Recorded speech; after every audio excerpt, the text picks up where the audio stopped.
Matthew Henry's Commentary on the Whole Bible. An exposition, with practical observations, of the Proverbs. Chapter 20. Proverbs 20 verse 1. Here is 1. The mischief of drunkenness. Wine is a mocker, strong drink is raging. It is so to the sinner himself, it mocks him, makes a fool of him, promises him that satisfaction which it can never give him. It smiles upon him at first, but at the last it bites. In reflection upon it, it rages in his conscience. It is raging in the body, puts the humors into a ferment. When the wine is in, the wit is out, and then the man, according as his natural temper is, either mocks like a fool or rages like a madman. Drunkenness, which pretends to be a sociable thing, renders men unfit for society, for it makes them abusive with their tongues and outrageous in their passions. Chapter 23 verse 29. 2. The folly of drunkards is easily inferred thence. He that is deceived thereby, that suffers himself to be drawn into this sin when he is so plainly warned of the consequences of it, is not wise. He shows that he has no right sense or consideration of things, and not only so, but he renders himself incapable of getting wisdom, for it is a sin that infatuates and besots men, and takes away their heart. A drunkard is a fool, and a fool he is likely to be. Proverbs 20 verse 2. See here. 1. How formidable kings are, and what a terror they strike upon those they are angry with. Their fear, with which, especially when they are absolute, and their will is a law, they keep their subjects in awe, is as the roaring of a lion, which is very dreadful to the creatures he preys upon, and makes them tremble so that they cannot escape from him. Those princes that rule by wisdom and love rule like God himself, and bear his image, but those that rule merely by terror, and with a high hand, do but rule like a lion in the forest, with a brutal power. Odorant, dumb metuant let them hate, provided they fear. 2. How unwise therefore those are that quarrel with them, that are angry at them, and so provoke them to anger. They sin against their own lives. Much more do those do so that provoke the King of Kings to anger. Nemo me impune lacet, no one shall provoke me with impunity. Proverbs 20 verse 3. This is designed to rectify men's mistakes concerning strife. 1. Men think it is their wisdom to engage in quarrels, whereas it is the greatest folly that can be. He thinks himself a wise man that is quick in resenting affronts, that stands upon every nicety of honor and right, and will not abate an ace of either, that prescribes, and imposes, and gives law, to every body. But he that thus meddles is a fool, and creates a great deal of needless vexation to himself. 2. Men think, when they are engaged in quarrels, that it would be a shame to them to go back and let fall the weapon, whereas really it is an honor for a man to cease from strife, an honor to withdraw an action, to drop a controversy, to forgive an injury, and to be friends with those that we have fallen out with. It is the honor of a man, a wise man, a man of spirit, to show the command he has of himself by ceasing from strife, yielding and stooping and receding from his just demands for peace sake, as Abraham, the better man, Genesis 13 verse 8. Proverbs 20 verse 4. See here the evil of slothfulness and the love of ease. 1. It keeps men from the most necessary business, from plowing and sowing when the season is. The sluggard has ground to occupy, and has ability for it. He can plow, but he will not. Some excuse or other he has to shift it off, but the true reason is that it is cold weather. Though plowing time is not in the depth of winter, it is in the borders of winter, when he thinks it too cold for him to be abroad. Those are scandalously sluggish who, in the way of their business, cannot find in their hearts to undergo so little toil as that of plowing, and so little hardship as that of a cold blast. Thus careless are many in the affairs of their souls. A trifling difficulty will frighten them from the most important duty, but good soldiers must endure hardness. 2. Thereby it deprives them of the most necessary supports. Those that will not plow in seed time cannot expect to reap and harvest, and therefore they must beg their bread with astonishment when the diligent are bringing home their sheaves with joy. He that will not submit to the labor of plowing must submit to the shame of begging. They shall beg and harvest, and yet have nothing, no, not then when there is great plenty. Though it may be charity to relieve sluggards, yet a man may, in justice, not relieve them. They deserve to be left to starve. Those that would not provide oil in their vessels begged when the bridegroom came, and were denied. Proverbs 20 verse 5. A man's wisdom is here said to be of use to him for the pumping of other people, and diving into them. 1. To get the knowledge of them. Though men's counsels and designs are ever so carefully concealed by them, so that they are as deep water which one cannot fathom, yet there are those who by sly insinuations, and questions that seem foreign, will get out of them both what they have done and what they intend to do. Those therefore who would keep counsel must not only put on resolution, but stand upon their guard. 2. To get knowledge by them. Some are very able and fit to give counsel, having an excellent faculty of cleaving a hair, hitting the joint of a difficulty, and advising pertinently, but they are modest, and reserved, and not communicative. They have a great deal in them, but it is loath to come out. In such a case a man of understanding will draw it out, as wine out of a vessel. We lose the benefit we might have by the conversation of wise men for want of the art of being inquisitive. Proverbs 20 verse 6. Note. 1. It is easy to find those that will pretend to be kind and liberal. Many a man will call himself a man of mercy, will boast what good he has done and what good he designs to do, or at least, what an affection he has to well-doing. Most men will talk a great deal of their charity, generosity, hospitality, and piety, will sound a trumpet to themselves, as the Pharisees, and what little goodness they have will proclaim it and make a mighty matter of it. 2. But it is hard to find those that really are kind and liberal, that have done, and will do more than either they speak of or care to hear spoken of, that will be true friends in a strait. Such a one as one may trust to is like a black swan. Proverbs 20 verse 7. It is here observed to the honor of a good man. 1. That he does well for himself. He has a certain rule, which with an even steady hand he governs himself by. He walks in his integrity, he keeps good conscience, and he has the comfort of it, for it is his rejoicing. He is not liable to those uneasinesses, either in contriving what he shall do or reflecting on what he has done, which those are liable to that walk in deceit.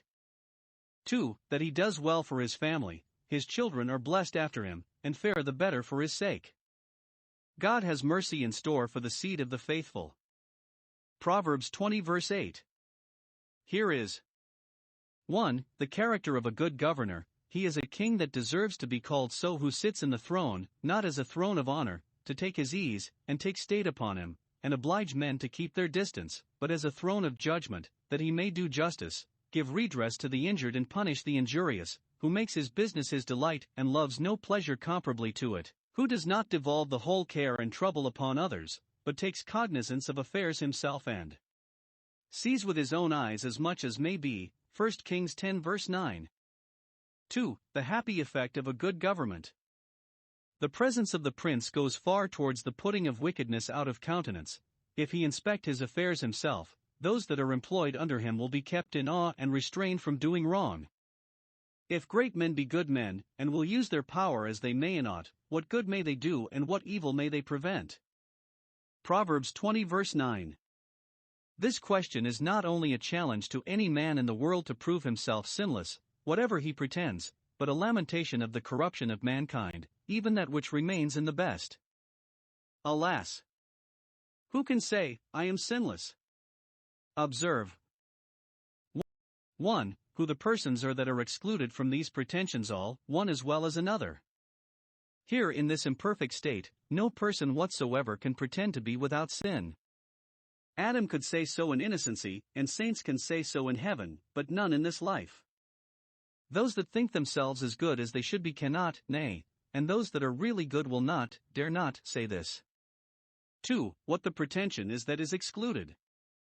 We cannot say, we have made our hearts clean. Though we can say, through grace, we are cleaner than we have been, yet we cannot say, we are clean and pure from all remainders of sin. Or, though we are clean from the gross acts of sin, yet we cannot say, our hearts are clean. Or, though we are washed and cleansed, yet we cannot say, we ourselves made our own hearts clean, it was the work of the Spirit. Or, though we are pure from the sins of many others, yet we cannot say, we are pure from our sin, the sin that easily besets us, the body of death which Paul complained of, Romans 7 verse 24. Proverbs 20 verse 10. See here. 1. The various arts of deceiving that men have, all which evils the love of money is the root of. In paying and receiving money, which was then commonly done by the scale, they had divers weights, an underweight for what they paid, and an overweight for what they received. In delivering out and taking in goods they had divers measures, a scanty measure to sell by and a large measure to buy by. This was done wrong with plot and contrivance, and under color of doing right. Under these is included all manner of fraud and deceit in commerce and trade. 2. The displeasure of God against them. Whether they be about the money or the goods, in the buyer or in the seller, they are all alike an abomination to the Lord. He will not prosper the trade that is thus driven, nor bless what is thus got.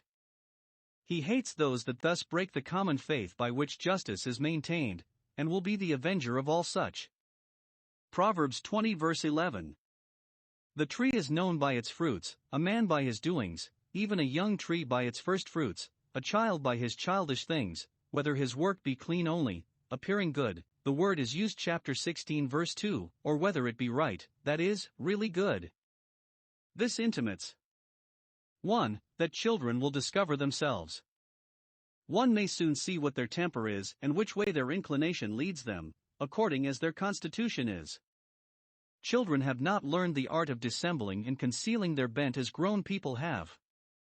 2. That parents should observe their children, that they may discover their disposition and genius, and both manage and dispose of them accordingly, drive the nail that will go and draw out that which goes amiss. Wisdom is herein profitable to direct.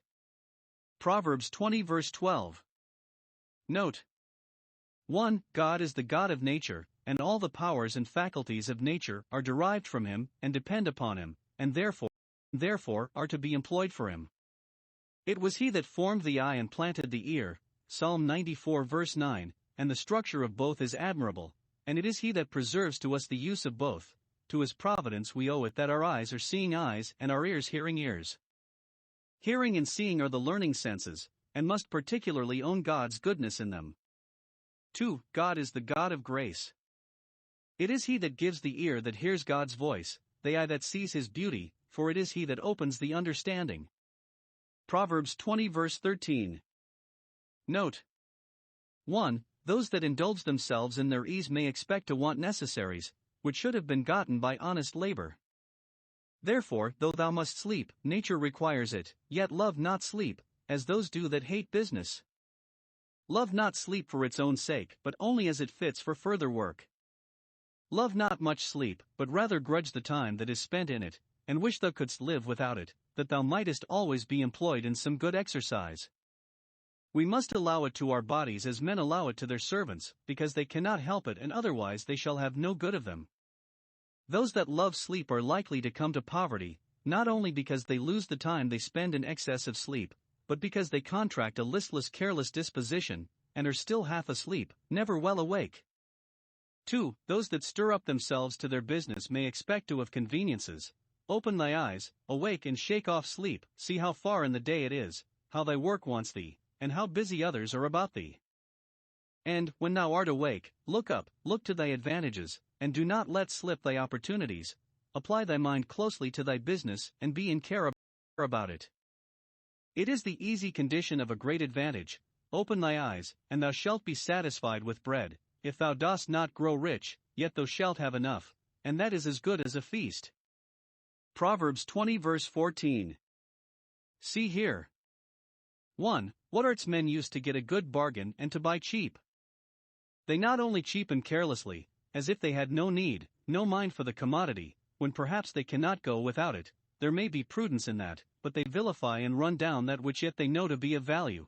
They cry, it is not, it is not, it has this and the other fault, or perhaps may have, it is not good of the sort, and it is too dear, we can have better and cheaper elsewhere, or have bought better and cheaper.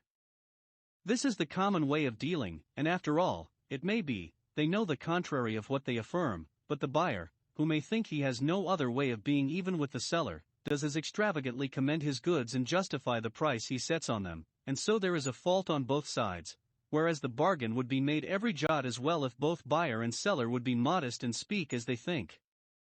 2. What pride and pleasure men take in a good bargain when they have got it, though therein they contradict themselves, and only dissembled when they were driving the bargain. When the buyer has beaten down the seller, who is content to lower his price rather than lose a customer, as many poor tradesmen are forced to do. Small profit is better than none. Then he goes his way, and boasts what excellent goods he has got at his own price, and takes it as an affront and a reflection upon his judgment if anybody disparages his bargain. Perhaps he knew the worth of the good better than the seller himself did, and knows how to get a great deal by them. See how apt men are to be pleased with their gettings and proud of their tricks, whereas a fraud and a lie are what a man ought to be ashamed of, though he have gained ever so much by them. Proverbs 20 verse 15. The lips of knowledge, a good understanding to guide the lips, and a good elocution to diffuse the knowledge, are to be preferred far before gold and pearl and rubies, for 1. They are more rare in themselves, more scarce and hard to be got. There is gold in many a man's pocket that has no grace in his heart. In Solomon's time there was plenty of gold, 1 Kings 10 verse 21, and abundance of rubies. Everybody wore them, they were to be bought in every town. But wisdom is a rare thing, a precious jewel. Few have it so as to do good with it, nor is it to be purchased of the merchants. 2. They are more enriching to us and more adorning. They make us rich towards God, rich in good works, 1 Timothy 2 verses 9 and 10. Most people are fond of gold, and a ruby or two will not serve. They must have a multitude of them, a cabinet of jewels, but he that has the lips of knowledge despises these, because he knows and possesses better things. Proverbs 20 verse 16. Two sorts of persons are here spoken of that are ruining their own estates, and will be beggars shortly, and therefore are not to be trusted with any good security. 1. Those that will be bound for any body that will ask them, that entangle themselves in rash suretyship to oblige their idle companions. They will break at last, nay, they cannot hold out long, these waste by wholesale. 2. Those that are in league with abandoned women, that treat them, and court them, and keep company with them. They will be beggars in a little time, never give them credit without good pledge. Strange women have strange ways of impoverishing men to enrich themselves. Proverbs 20 verse 17. Note. 1. Sin may possibly be pleasant in the commission, bread of deceit, wealth gotten by fraud, by lying and oppression, may be sweet to a man, and the more sweet for its being ill-gotten. Such pleasure does the carnal mind take in the success of its wicked projects. All the pleasures and profits of sin are bread of deceit. They are stolen, for they are forbidden fruit, and they will deceive men, for they are not what they promise. For a time, however, they are rolled under the tongue as a sweet morsel, and the sinner blesses himself in them. But 2. It will be bitter in reflection. Afterwards the sinner's mouth shall be filled with gravel. When his conscience is awakened, when he sees himself cheated, and becomes apprehensive of the wrath of God against him for his sin, how painful and uneasy then is the thought of it. The pleasures of sin are but for a season, and are succeeded with sorrow. Some nations have punished malefactors by mingling gravel with their bread. Proverbs 20 verse 18. Note. 1. It is good in everything to act with deliberation, and to consult with ourselves at least, and, in matters of moment, with our friends too, before we determine, but especially to ask counsel of God and beg direction from Him, and observe the guidance of this eye. This is the way to have both our minds and our purposes established, and to succeed well in our affairs, whereas what is done hastily, and with precipitation is repented of at leisure. Take time, and you will have done the sooner. Deliberandum est dio, quod statuendum est semele. Final decision should be preceded by mature deliberation.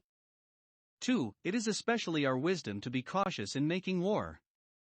Consider and take advice, whether the war should be begun or no, whether it be just, whether it be prudent, whether we be a match for the enemy, and able to carry it on when it is too late to retreat. Luke 14 verse 31, and, when it is begun, consider how and by what arts it may be prosecuted, for management is as necessary as courage.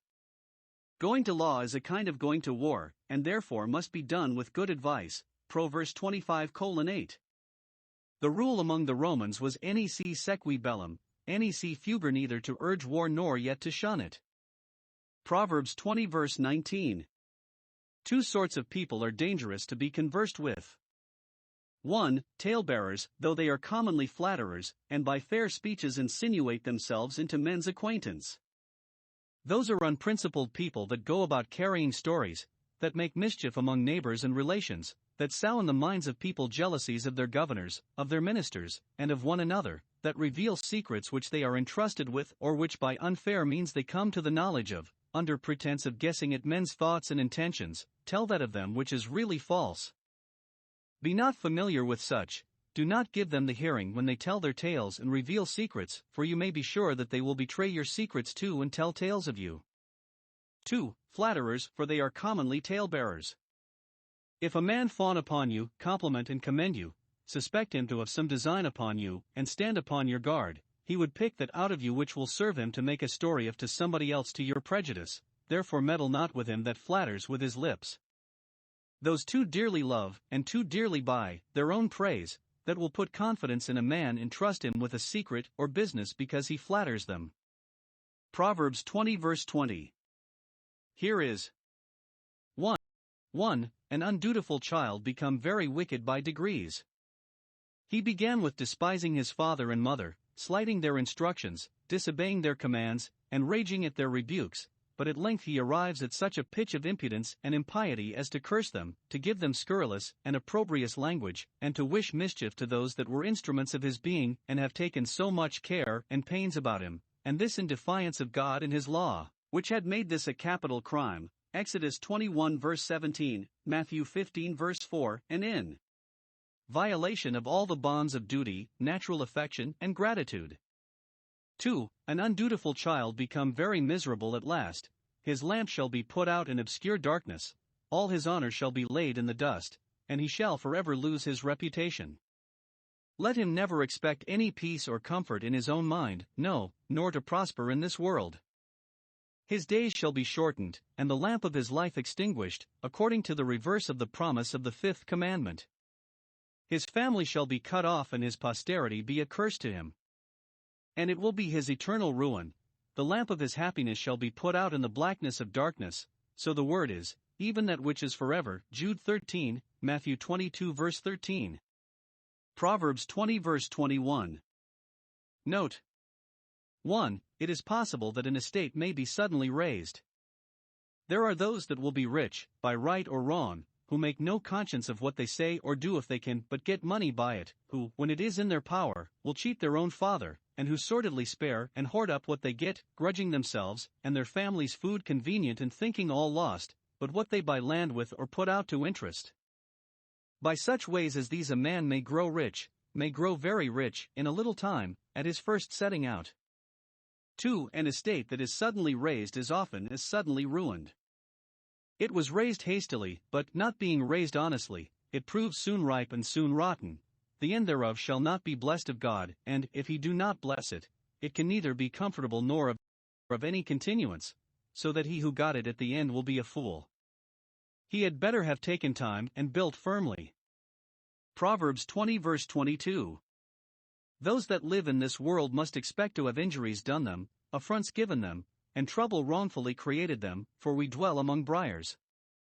Now here we are told what to do when we have wrong done us. 1. We must not avenge ourselves, no, nor so much as think of revenge, or design it. Say not thou, no, not in thy heart, I will recompense evil for evil. Do not please thyself with the thought that some time or other thou shalt have an opportunity of being quits with him. Do not wish revenge or hope for it, much less resolve upon it, no, not when the injury is fresh, and the resentment of it most deep. Never say that thou wilt do a thing which thou canst not in faith pray to God to assist thee in, and that thou canst not do in mediating revenge.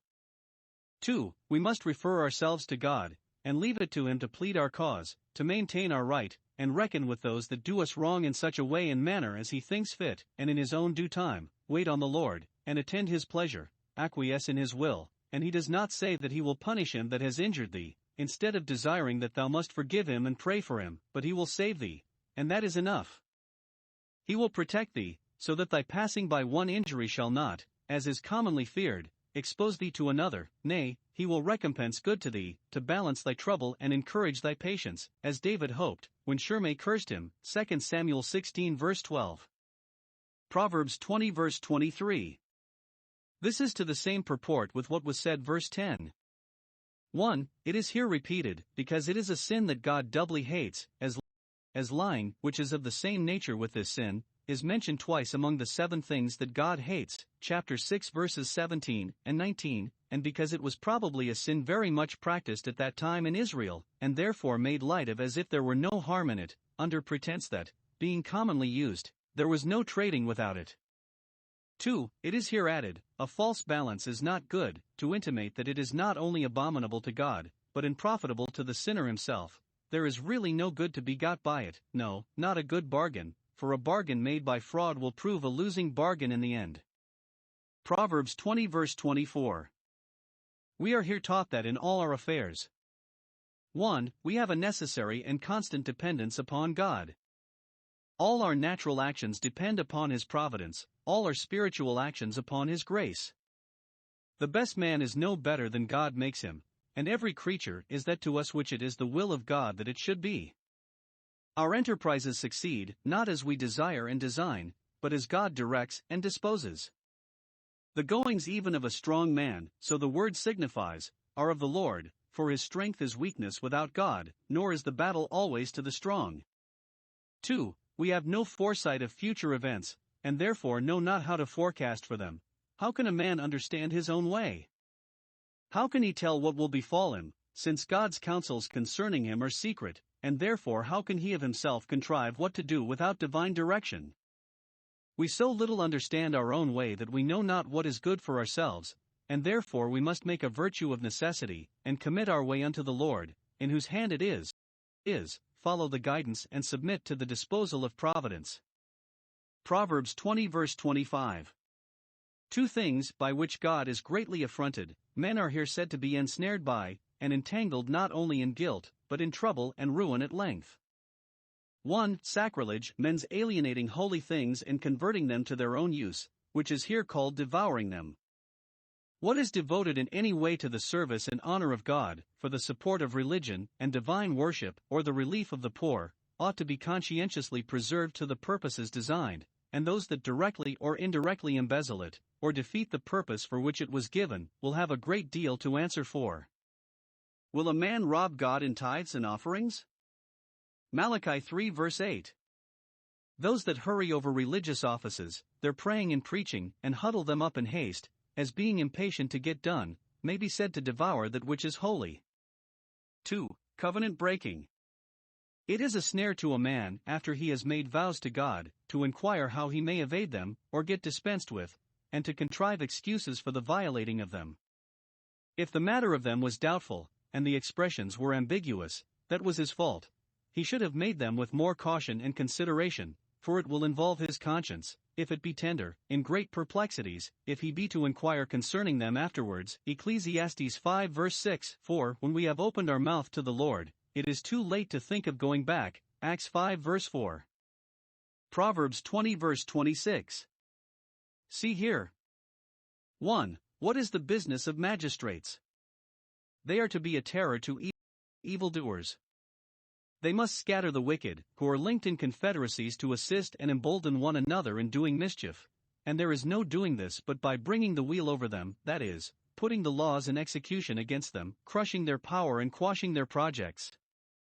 Severity must sometimes be used to rid the country of those that are openly vicious and mischievous, debauched and debauching. 2. What is the qualification of magistrates, which is necessary in order to do this? They have need to be both pious and prudent, for it is the wise king, who is both religious and discreet, that is likely to effect the suppression of vice and reformation of manners. Proverbs 20 verse 27. We have here the dignity of the soul, the great soul of man, that light which lighteth every man. 1. It is a divine light, it is the candle of the Lord, a candle of his lighting, for it is the inspiration of the Almighty that gives us understanding. He forms the spirit of man within him. It is after the image of God that man is created in knowledge. Conscience, that noble faculty, is God's deputy in the soul. It is a candle not only lighted by him, but lighted for him. The Father of spirits is therefore called the Father of lights. 2. It is a discovering light. By the help of reason we come to know men, to judge of their characters, and dive into their designs. By the help of conscience we come to know ourselves. The spirit of a man has a self-consciousness, 1 Corinthians 2 verse 11, it searches into the dispositions and affections of the soul, praises what is good, condemns what is otherwise, and judges of the thoughts and intents of the heart. This is the office, this the power of conscience, which we are therefore concerned to get rightly informed and to keep void of offense. Proverbs 20 verse 28. Here we have 1. The virtues of a good king. Those are mercy and truth, especially mercy, for that is mentioned twice here. He must be strictly faithful to his word, must be sincere, and abhor all dissimulation, must religiously discharge all the trusts reposed in him, must support and countenance truth. He must likewise rule with clemency, and by all acts of compassion gain the affections of his people. Mercy and truth are the glories of God's throne, and kings are called gods. 2. The advantages he gains thereby. These virtues will preserve his person and support his government, will make him easy and safe, beloved by his own people and feared by his enemies, if it be possible that he should have any. Proverbs 20 verse 29. This shows that both young and old have their advantages, and therefore must each of them be, according to their capacities, serviceable to the public, and neither of them despise nor envy the other. 1. Let not old people despise the young, for they are strong and fit for action, able to go through business and break through difficulties, which the aged and weak cannot grapple with. The glory of young men is their strength, provided they use it well, in the service of God and their country, not of their lusts, and that they be not proud of it nor trust to it. 2. Let not young people despise the old, for they are grave and fit for counsel, and, though they have not the strength that young men have, yet they have more wisdom and experience. Juniors ad labors, seniors ad honores labor is for the young, honor for the aged. God has put honor upon the old man, for his gray head is his beauty. See Dan 7:9. Proverbs 20 verse 30. Note 1. Many need severe rebukes. Some children are so obstinate that their parents can do no good with them without sharp correction. Some criminals must feel the rigor of the law and public justice. Gentle methods will not work upon them, they must be beaten black and blue. And the wise God sees that his own children sometimes need very sharp afflictions. 2. Severe rebukes sometimes do a great deal of good, as corrosives contribute to the cure of a wound, eating out the proud flesh. The rod drives out even that foolishness which was bound up in the heart, and cleanses away the evil there. 3. Frequently those that most need severe rebukes can worse bear them. Such is the corruption of nature that men are as loath to be rebuked sharply for their sins as to be beaten till their bones ache. Correction is grievous to him that forsakes the way, and yet it is good for him. Hebrews 12 verse 11.